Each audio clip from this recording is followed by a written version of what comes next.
सुप्रभात प्यारे बच्चों। कल हमने कविता दीवानों की हस्ती कविता की 2 पद किए थे। आज हम आगे करने जा रहे हैं।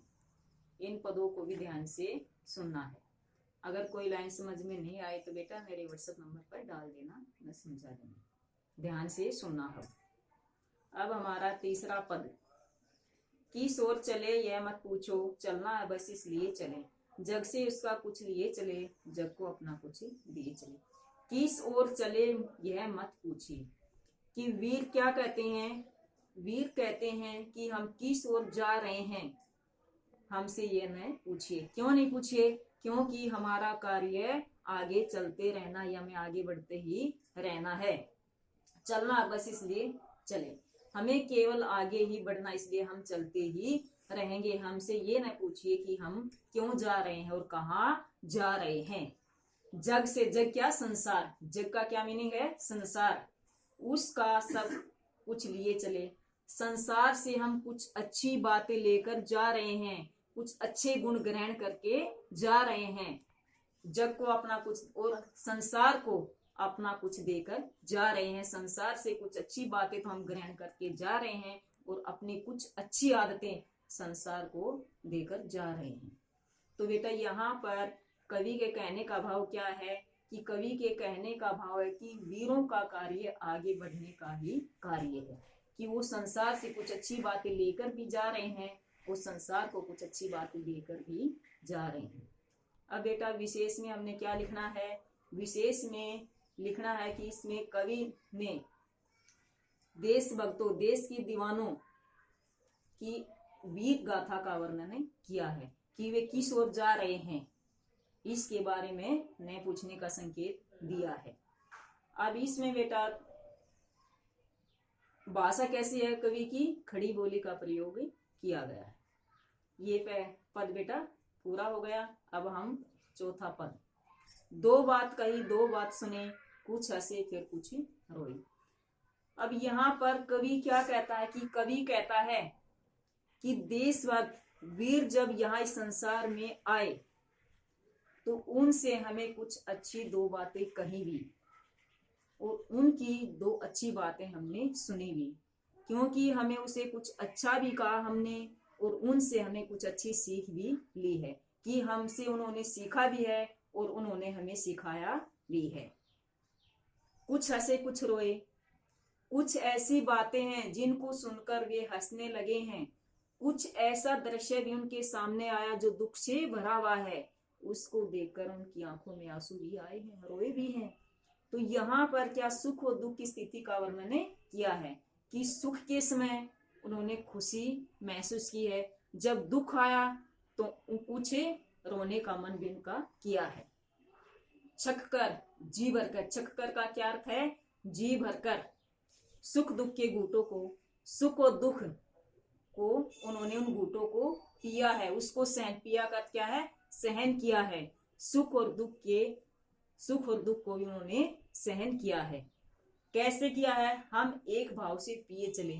एक भाव यानी कि समानता से वे हर परिस्थिति में, जब उनके सामने सुख भरी स्थिति आई और दुख भरी स्थिति आई, दोनों में ही उन्होंने समानता का प्रयोग किया है, कि समान स्वभाव से उन्होंने उनको सहन किया है।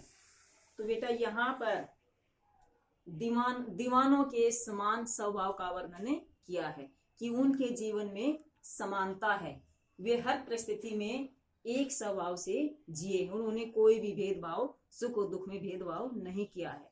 और यहाँ पर कवि की भाषा कैसी है? खड़ी बोली का प्रयोग किया गया है।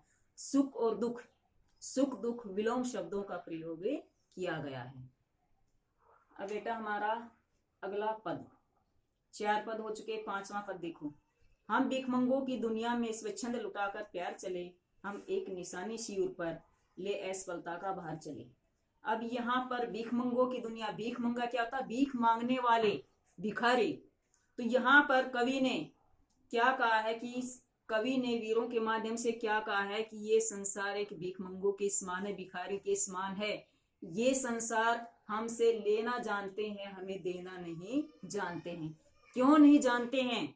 कि स्वच्छंद लुटाकर प्यार चले, कि हम स्वच्छंद, स्वतंत्रता पूर्ण अपने प्यार को लुटाकर जा रहे हैं। हमें संसार को इतना कुछ दिया है, लेकिन फिर भी उन्होंने हमें कुछ भी नहीं दिया है। हम एक निशानी सिर पर, निशानी क्या है? एक पहचान। और क्या होता है? हृदय। हम हृदय पर एक ऐसी निशानी, ऐसी पहचान लेकर जाना चाहते हैं, लेकिन वो कौन सी निशानी है? वो ले असफलता का भार चले, असफलता जो कभी सफल नहीं हुआ।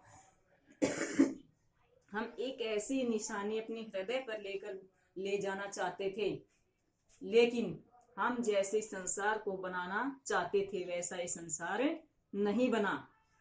हम कैसी निशानी लेकर गए हैं? असफलता। कि हम अपने संसार को अपने जैसा बनाना चाहते थे, लेकिन हम उसे बनाने में कामयाब नहीं हुए, तो हम उस असफलता का भार अपने साथ लेकर जा रहे हैं। तो कवि ने यहाँ पर क्या कहा है कि दीवाने एक ऐसा संसार बनाना चाहते थे, लेकिन वे अपने अनुसार इस संसार को नहीं बना पाए, वे उसको बनाने में असफल रहे, तो इस असफलता का भार वे लेकर जा रहे हैं। अब बेटा इसमें विशेष में क्या लिखना है कि कवि ने कहा कि ये दुनिया एक स्वार्थीपन है। स्वार्थीपन का वर्णन किया कि स्वार्थ है, ये केवल अपना स्वार्थ निकालने में ही लगे हुए हैं। इसमें खड़ी बोली का प्रयोग किया गया। 5 पद हो चुके बेटा। अगला पद देखो। अब अपना और पराया क्या। अब यहाँ पर दीवाने क्या कहते हैं कि न तो कोई अपना है और न ही कोई पराया है, सब हमारी नजर में एक जैसे समान हैं। आबाद रहे, आबाद क्या? बसना, रुकने वाले। क्या कहते हैं कि दीवाने कहते हैं कि हम तो आगे बढ़ने वाले हैं, जो पीछे रुकने वाले हैं वे हमेशा बसते रहें, वे शांतिपूर्वक ढंग से रहें, वे सुखी भरा जीवन रहे। हम स्वयं बंधे थे और स्वयं अपने बंधन को तोड़ चले। हम स्वयं ही इस बंधन में, कौन से बंधन में? इस संसार को बदलने के बंधन में जुड़े हुए थे, लेकिन जब हमें वहां पर सफलता नहीं मिली तो हम इस बंधन को तोड़कर अब आगे बढ़ रहे हैं, क्योंकि हमने कार्य हमारा क्या? आगे बढ़ने का ही कार्य, इसलिए हम अपने मार्ग पर आगे ही बढ़ते जा रहे हैं। अब बेटा विशेष में क्या है?